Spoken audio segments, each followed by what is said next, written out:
The day it all changed started like any other, with sunlight spilling through the lace curtains of the house I had grown up in.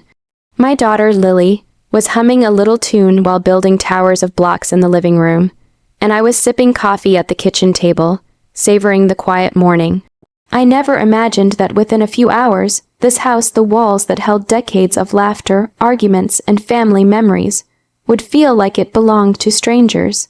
It started with the phone call. My mother's voice, usually warm and familiar, sounded cold, distant. "We've decided to rent the house," she said matter-of-factly. "You and Lily need to find somewhere else to stay." My chest tightened and I could barely comprehend her words. "But this is our home, we live here. Where are we supposed to go?" I whispered, my voice shaking. She offered no comfort, only a curt, "We'll give you a few days to move your things, that's all." I hung up and sank into the chair, staring at the walls that had witnessed so much of my life. Anger, disbelief, and a deep, aching hurt collided inside me.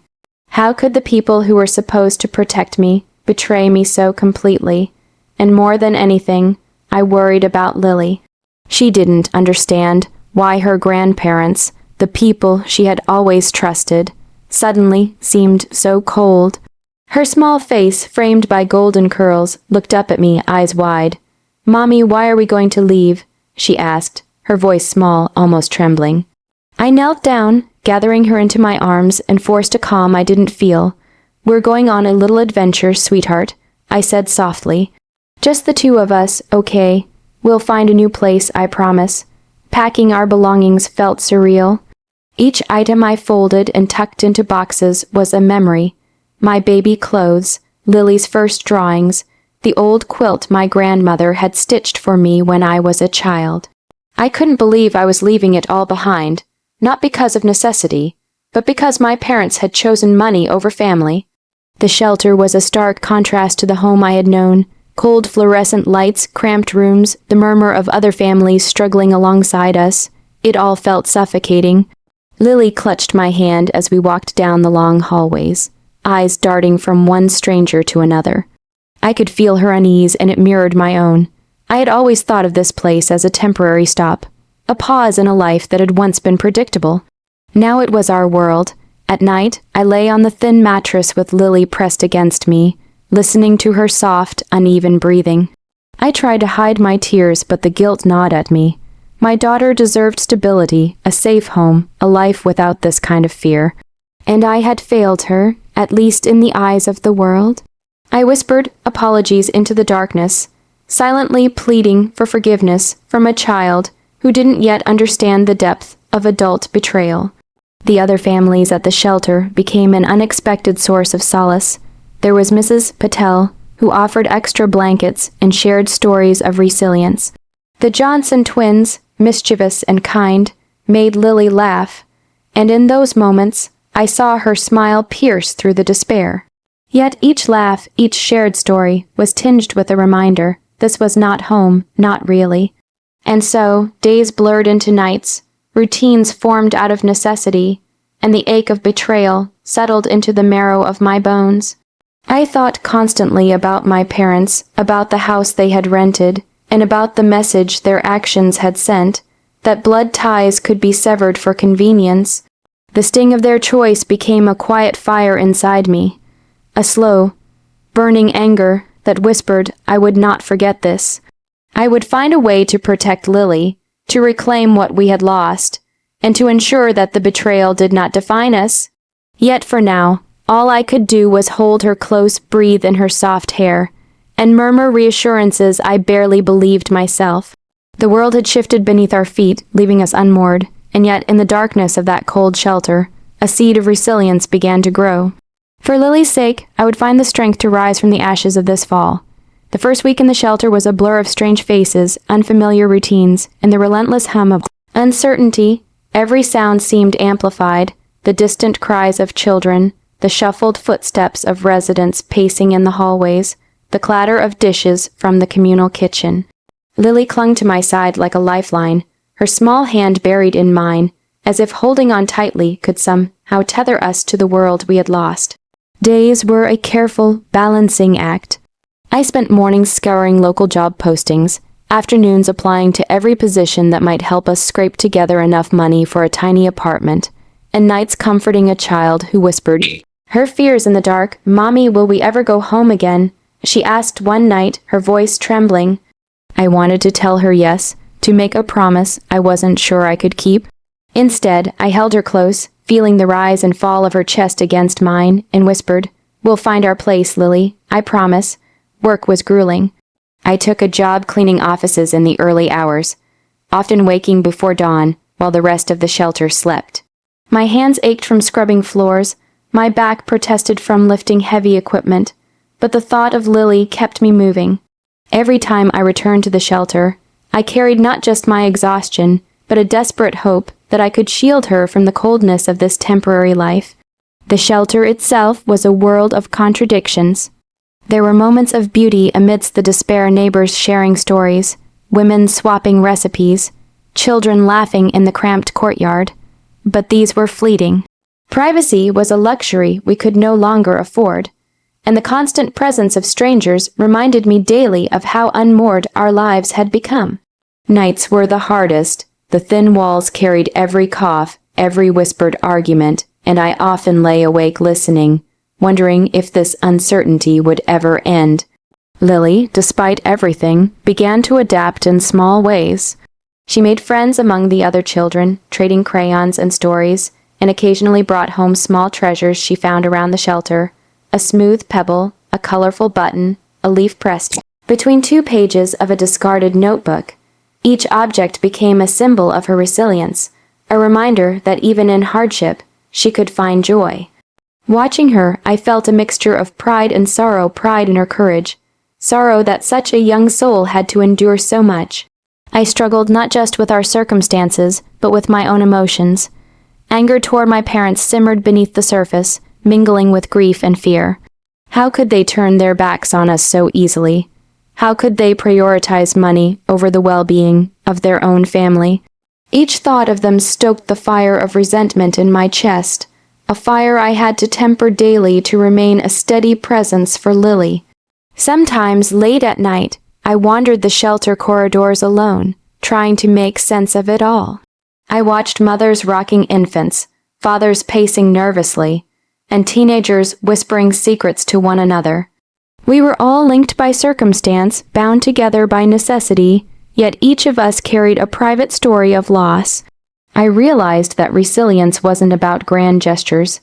It was about showing up, day after day, despite exhaustion and despair. There were victories, too, tiny but significant. I managed to secure a scholarship for Lily at a local community program, giving her a small sense of normalcy and routine. One evening, she returned from class glowing, chattering endlessly about what she had learned. For a moment, the shelter faded into the background, replaced by the sparkle of her laughter. In that instant, I felt the truth. We were not defeated. We were displaced, yes, but not broken. Even in the darkest moments, I began to imagine a future beyond the shelter. A life where Lily's laughter filled a home that was truly ours, where we were free from the judgment and indifference of those who had abandoned us. I didn't know how we would get there, but the thought became a quiet beacon, a reason to endure the aching days and sleepless nights. Through every struggle, I clung to one certainty. No matter how heavy the burden, no matter how uncertain the path, I would protect Lily. Her innocence, her hope, and her trust were the most precious things in my world. And as I watched her sleep, curled against me with a peaceful smile, I promised silently that one day justice, our justice, would come. Winter had settled over the city by the time I began to see the shelter not just as a place of survival, but as a vantage point from which I could reclaim what had been taken from us. Each day, as Lily played with the other children, or drew little pictures in the corner of our cramped room, I watched her and felt a quiet fury building inside me. My parents had treated the house, the place of my childhood, our memories, as if it were nothing more than an asset to be rented out for profit. That betrayal had left a scar, but now it was fueling something sharper, a need for justice. It started small, almost imperceptibly. I asked questions about the rental, casual conversations that felt innocent. "Oh, So who lives there now? Did you have to pay extra for repairs? My parents, unsuspecting, offered details freely, proud of their cleverness. Each answer was a puzzle piece, and I began to see the pattern. They were not struggling financially. They were thriving on what they had taken from us. Every detail I learned planted a seed, and in the quiet hours after Lily had fallen asleep, I nurtured those seeds into plans. I remembered my mother's voice, so calm when she told me to leave, so indifferent to the life she had disrupted. Anger mixed with grief, and in the dark, I allowed myself to feel it fully. I recalled every unfair remark, every whispered disappointment from my youth, every lesson in manipulation disguised as care. All of it came together in a single thought. They could not be allowed to simply erase us from their lives without consequence. But this revenge would not be blind. It would not be petty or cruel. It would be deliberate, precise, and undeniably just. I started researching legal options, discovering loopholes and regulations that could expose wrongdoing. Late nights were spent poring over documents, learning the language of contracts, property rights, and tenant law. Every term I didn't understand became a stepping stone. Every clause I mastered a weapon in the arsenal I was quietly building. Alongside the legal knowledge, I cultivated practical skills. I took extra shifts, not just for money but to fund tools I would need. A lawyer's consultation, filing fees, even discreet surveillance of the property. I networked with neighbors and community advocates, quietly asking questions, planting seeds of awareness, and observing patterns of behavior that could later support my case. Each small act felt like laying bricks for a fortress of dignity I intended to reclaim. Lily remained my anchor. She noticed my late night study sessions and asked why I always worked so hard. I explained in a way she could understand. Mommy is making sure no one can ever hurt us like that again. We're building a safe home for us, and one day, you'll see it. Her wide eyes, full of trust and wonder, reminded me that this wasn't just about revenge. It was about creating security, about proving to my daughter that we could rise from betrayal without losing. Our hearts, the fire of anger inside me was tempered by patience. I did not act impulsively. I observed, I gathered information, and I planned each move with care. Every phone call, every document, every quiet conversation with allies became a step toward a reckoning that would not just satisfy me, but restore our dignity. The very people who had once made me feel powerless were unknowingly arming me with the tools to reclaim what was rightfully ours. And in the moments when exhaustion threatened to overtake me, I would sit with Lily and let her laughter fill the room. I realized that this fight was not just for revenge. It was for the promise of a life where she could grow without fear, where our home would once again be a sanctuary instead of a battleground. Her hope, her innocence, became my compass, guiding me through despair and sharpening my resolve. By the end of that winter, the quiet planning that had begun as whispers in my heart had solidified into a clear path. I would confront betrayal not with anger alone, but with intellect, strategy, and courage. I would not simply survive. I would reclaim, restore, and ultimately triumph. And when the day came that we stood across from my parents, it would not be merely a confrontation, it would be a reckoning.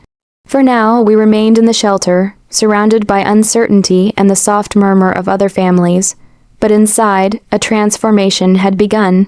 The daughter I held each night was safe in my arms, and the mother I was becoming was ready to turn betrayal into a story of empowerment. The seeds of revenge, carefully planted, were beginning to take root, and I knew that when they finally bloomed, no one would mistake their beauty for cruelty. They would be justice, sweet and undeniable. Spring arrived with a stubborn warmth, creeping through the city streets as if heralding change. Inside the shelter, Lily's laughter echoed through our small room, a sound that had become my anchor in the storm. Yet beneath that calm, I felt the pulse of determination, the culmination of months of planning, study, and quiet observation. The time had come to act, not out of spite, but out of necessity. The people who had betrayed us were about to face consequences they had never anticipated. The first step was subtle. A letter, carefully worded, outlining the legal irregularities in the rental of our family home.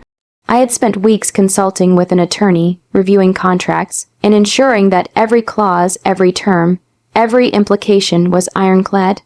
My parents' smug confidence was their undoing. They had assumed we were powerless, that a mother and child without a permanent home could not challenge them. I smiled quietly as I imagined their shock when they opened the envelope. The letter did more than expose technicalities.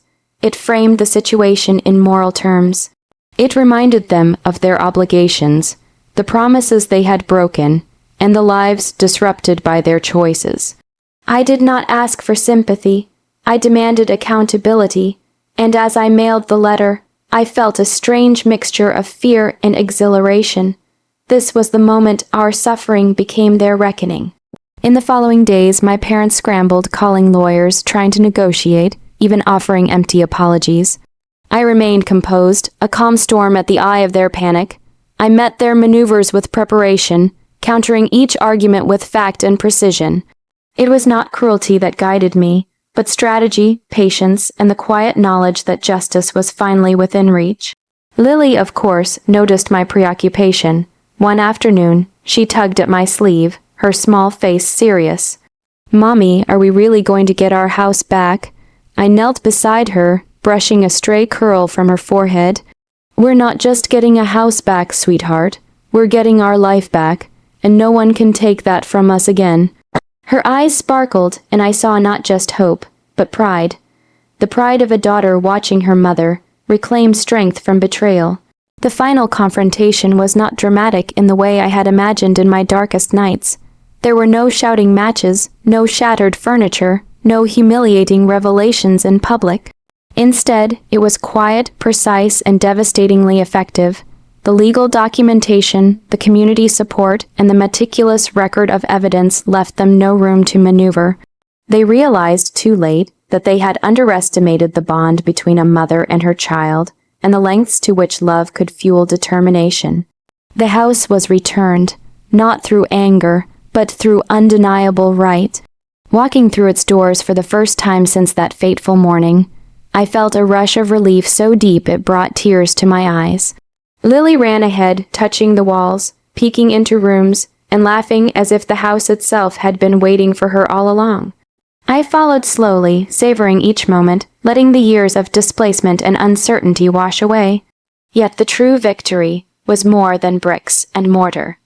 It was the restoration of dignity, the reclamation of agency, and the knowledge that betrayal could be met not with despair, but with action and grace. My parents' choices had left scars, yes, but those scars became the canvas for resilience, teaching Lily that strength is forged in adversity. We celebrated quietly that evening, the three of us, just Lily and me, in the house that was finally ours, making a simple dinner and sharing stories of the time we had spent in the shelter. I watched her eyes light up with joy and relief, and in that moment, I understood that revenge was sweetest not when it crushed others, but when it restored what had been taken and healed the wounds that betrayal had inflicted. Looking back, I realized that our journey through hardship, despair, and careful planning had transformed us. Lily had learned resilience, empathy, and the quiet power of hope. I had discovered a strength I had never known, fueled not by anger alone, but by love, strategy, and a refusal to accept injustice. The house, while a symbol, was not the true reward. The reward was freedom. Freedom to live without fear, without compromise, and with the knowledge that betrayal could be met with courage and unwavering resolve. As I tucked Lily into bed that night, her small hand in mine, I whispered a promise I had kept. "We are safe now, and nothing can take that away." She smiled, drifting into sleep with the serenity of a child who has finally returned home. And I, too, slept with a heart unburdened, knowing that we had survived betrayal, endured struggle, and emerged not only victorious, but whole.